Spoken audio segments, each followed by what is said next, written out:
going on, people? Welcome back to We Are Tottenham TV. I'm with Lewis from Blues Fans TV. Lewis, thank you for coming on. Looking forward to the weekend? It can't be any worse than what it was on Monday, can it?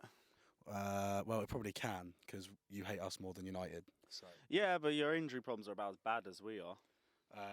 Yeah, I suppose it'll be an interesting one. Definitely. We're going to do a combined 11 today.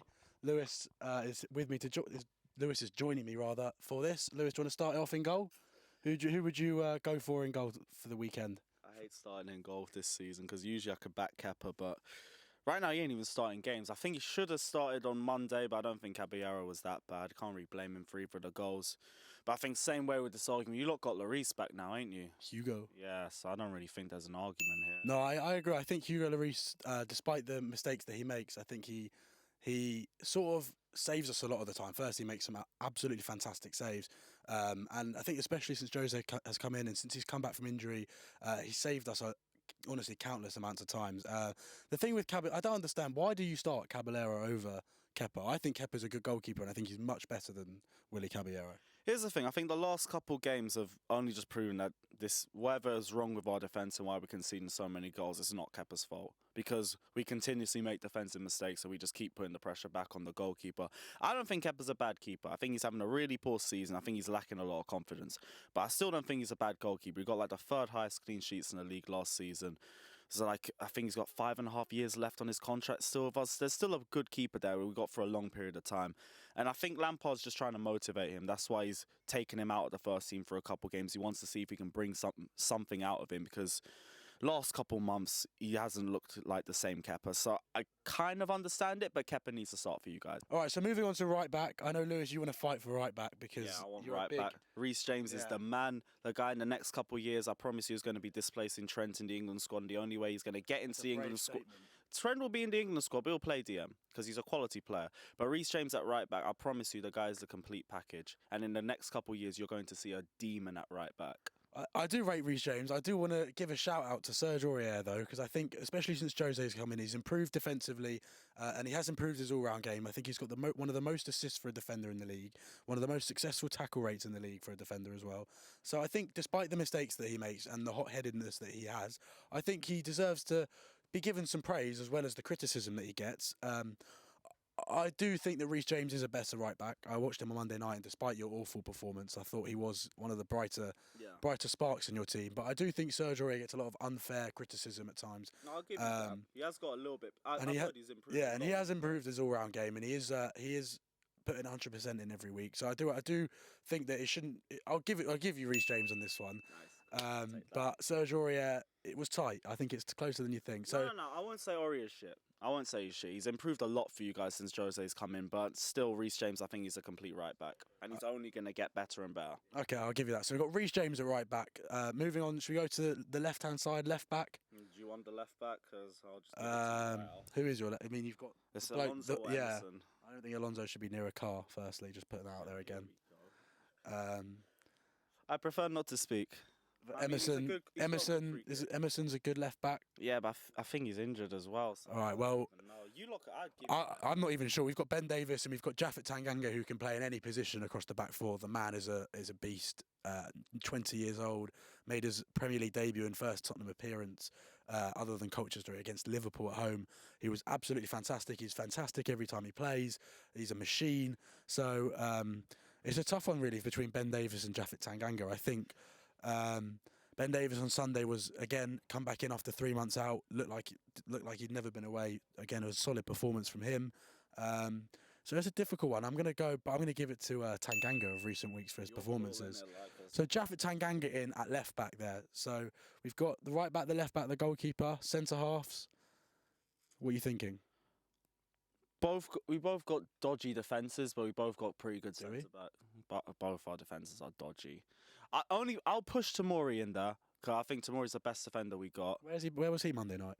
I don't know why Lampard didn't play him, but I got the same question with Giroud as well. I think he should have started over Batshuayi. So Tomori plays Saturday. I hope so. I fucking hope so. I hope he does.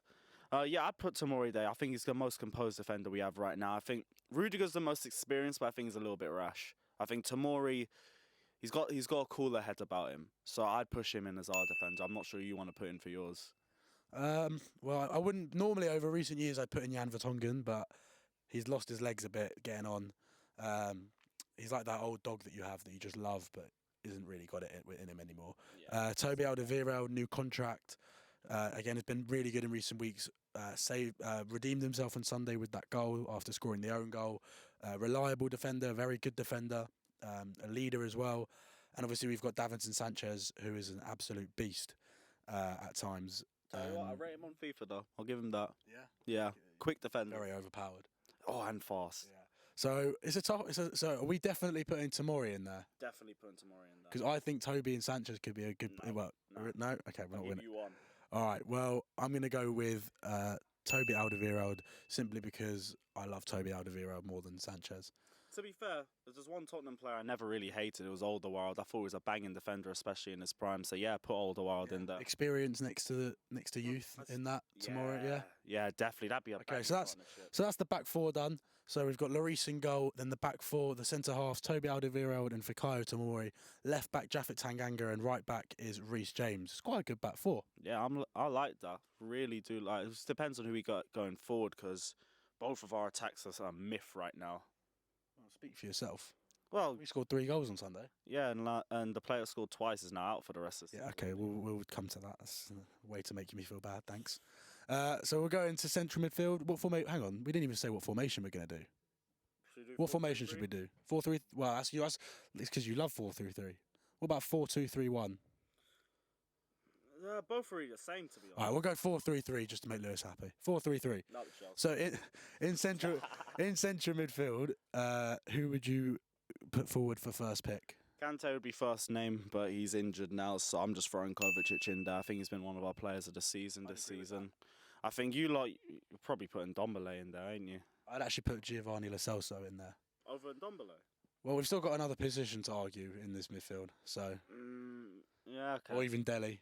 How has Lo Celso been for you guys? Oh, he's incredible. Works hard, doesn't stop running. His eye for a pass is unbelievable. He can shoot. He can run 70 yards with the ball. There's nothing really he can't do. He can play in 4 or 5 different positions. He can play as a 6 and 8, out wide on the right, number 10. He's really, really come into his own since being put into the team by Jose. And I'm very happy that we made this deal permanent in January. Marketing him well to me right now. Yeah, he's been a really good signing for 30 odd million, I think it was. He was highly rated everywhere he's been. Went to Real Betis to earn his trade after. Didn't really make the cut at PSG, but a lot of people at Paris Saint-Germain rated him highly. He plays for the Argentina national team. He's a really, really good player. And I think he definitely should be in this combined 11. All right, so we've got one more position, and I'm going to throw in anyone. See there's the door. Oh, you know what's worse? He didn't even sell that. So out of the following 3, I'll choose one to put forward. So I'm out of Dele Alli, Harry Winks, and Tanguy and Ndombele. There's 3 very good central midfielders there. Anyone you want to throw into the mix? Can't ignore Jorginho. I think that's the only midfielder. I can. You can't ignore Jorginho. Even this season, the guy's been quality. He just gets disrespected because his ball's going to attackers who don't do anything with them. I think if he was in a team with much better attacking players, he'd have a lot more assists to his name and people would be talking about his influence a lot more. But I still think same way. As much as I want to defend Jorginho, he hasn't got the numbers because of those attacking players, and that's why maybe we can't throw him into this. So I rate Ndombele, so... Yeah, should we get... I was just about to say Ndombele. Pushing his name in. The thing is with Ndombele is that I love him, but at the moment he isn't playing. I don't think he'll play on Saturday either. Hey, that's the thing. Same thing with us with Giroud and Tomori. So Tanguy Ndombele is a very talented footballer, but he's a bit overweight. Oh, okay. In that case, part of me wants to put Jorginho back in this now. It's a difficult one. Now I want Jorginho in this. I think, but Ndombele, every time he plays, he does something special. That's the difference. Always comes off the bench and gets an assist, helps create a goal, has this eye for a pass that no one in the stadium can see.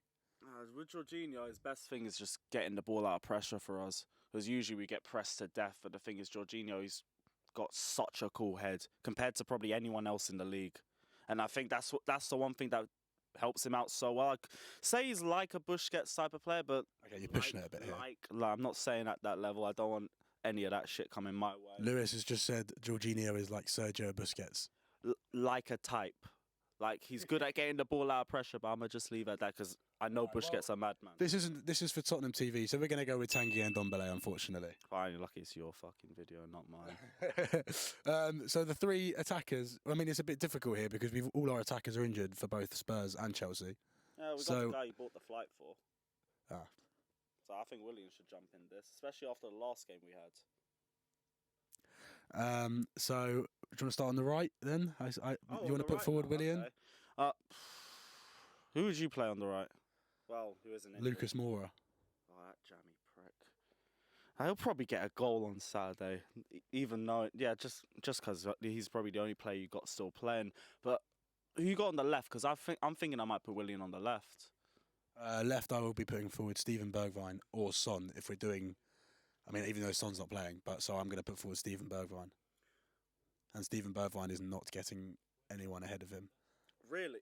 Because my only thing is, I ain't seen him enough, so I can't really. All I need to do is see him twice just to know.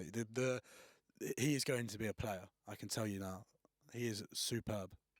I swear down. Who are you putting forward for the left? If he pulls a 0 out of 10 on Saturday, I'm going to rip the fuck. I can't wait for him to score a hat-trick. All right, we'll go Bergwijn on the left, and should we do Willian on the right? Obviously Willian's performance at Tottenham in December was really good. Lucas Moura is a bit inconsistent, pops up in big moments as we saw in the Champions League last year, and we've seen at times this year, doesn't do it enough. But the thing with Lucas Moura that I don't think is the same with Willian is the effort that he puts in. Lucas Moura, even if he doesn't have a good game, he will not stop running, he will not stop trying. He always puts in 110%, and that's sort of why the Tottenham fans love him. Sort of when you support any club, you always want your players, no matter what, to give 110% for the shirt, and that's something that I think Lucas Moura really does. And I think that is probably why I put him in the combined 11. However, in terms of quality and in terms of decision making, I think Willian probably maybe edges it. Yeah, Willian on experience, I think, edges it. I think I'm not even going to say shit about Moura because the guy just pops up with a goal out of nowhere and just silences everybody. He comes up clutch for you guys bare times, but nah, I'm saying Willian still. Okay, so we've got Willian on the right, Steven Bergwijn on the left. Now this is where it gets interesting because we haven't got a recognised striker. Yeah, and I don't even know about us. The only one we've got is Giroud, and I'm not putting Batshuayi. I'd rather have no recognised striker than Michy Batshuayi. Yeah, same way too. So are we gonna just put Giroud in there? Should we just put Harry Kane in there? Because I think Harry Kane without a hamstring is still better than anyone else. If Tammy's playing, because I'm not sure about him. Tammy Abraham is not going in this combined 11. I'm probably the only person that does not rate him at all. With how many goals he's had this Bambi season? on ice. Oh, Bambi on ice. It's his first season at a top 6 club, but the guy's already doing bits. It's not his first season in the Premier League. Not his first season in the Premier League. It was the Swansea one, but Did he even score? I think he just barely got any service that entire season. He was at a Swansea side there playing. I do think he's a good player, Tammy Abraham, as we've seen in the Championship, but I don't think he is good enough, especially to take you lot back to where you want to be. Maybe he's a bit more of a target man, but I think his hold-up play and his link-up play has been really good for someone in his first season. I did enjoy the goal he scored at Arsenal, I'll give you that. That was fucking limbs. Honestly, if there was one game where the limbs were even more madder than the game against Uli, was that one. That was crazy. But I'm going off topic. Tammy, for his first season, hold-up play's been good, link-up play's been good. The guy might not be able to run forward with the ball. I get that, but if you play to his strengths, there's a quality. So this is really hard. I want to put Harry Kane in this, but he's not going to play, and he's not playing till at least another month or so, maybe even longer. But it's a difficult one because you could also get You literally don't have a striker on the bench. Troy Parrott. Oh, fucking hell. We are not putting Troy Parrott. No, we're not putting Troy Parrott in this 11, but Lucas Moura, Dele Alli can also play up front. Dele in the false 9. Lucas Moura has been playing up front recently. You're trying to sneak Dele Alli up front? Yeah, why not? Oh, fucking hell, man. Oh, you're lucky. I know all the Tottenham fans watching this will know that Dele can play the false 9. I say we put Giroud because you lot were about to sign him. We nearly did. He was at the training ground. Yeah, so you lot can't even tell me he's dead. So I might just say dash Giroud in there. I'm sorry, I can't get Harry Kane out of my head. Yeah, but Harry Kane's not playing. All right, we're going to go with Olivier Giroud somehow. This combined 11 has ended with Chelsea's third choice striker as the combined 11 leading striker. If you wanted any idea of how injury prone both of our teams are right now, sort of sums it up. That is it. Fucking hell. It's better than having Batshuayi up front because that would just be an insult. What about one of us up front? okay, maybe me, but I can only run for like 5 minutes. That's being nice. All right, well, that's our combined 11. Let us know your thoughts on that. If there's anyone you think we've missed or anyone you think we should replace, let us know in the comments. Like, subscribe, comment. Check out Blues Fans TV, where we'll be doing a preview and loads of other content ahead of Tottenham's game, and again, at Chelsea at Stamford Bridge on Saturday. Lewis, thank you very much. Yeah, thanks Any for coming. final thoughts? Yeah, check out the fan cams on Saturday after we win. It'll be sick. Or not. Anyway, like I said, like, comment, subscribe, and come on, you Spurs. Up the Chelsea.